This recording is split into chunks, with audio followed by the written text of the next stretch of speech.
Step on a crack, break your mama's back.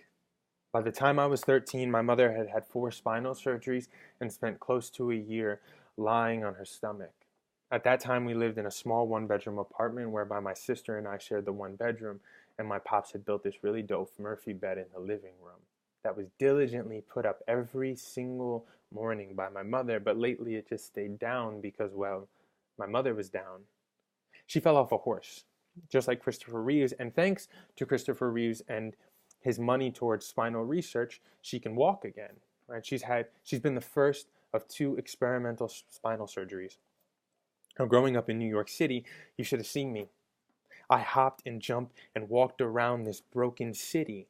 I didn't want to harm my mother anymore. I believed I actually played a part in this, right? Step on a crack, break your mama's back. Always walking with my head down. Even now, I still find myself with my head down. You could say, oh, how sweet, he didn't want to harm his mother, but I was just afraid. When I was a kid, I was afraid of everything, and this little game of mine pushed me over the edge. But there was always a very strong calmness to my mother.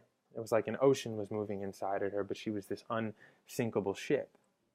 Years later, I asked my mom why she was so calm within the pain and the worry, and she said, life is, or life isn't.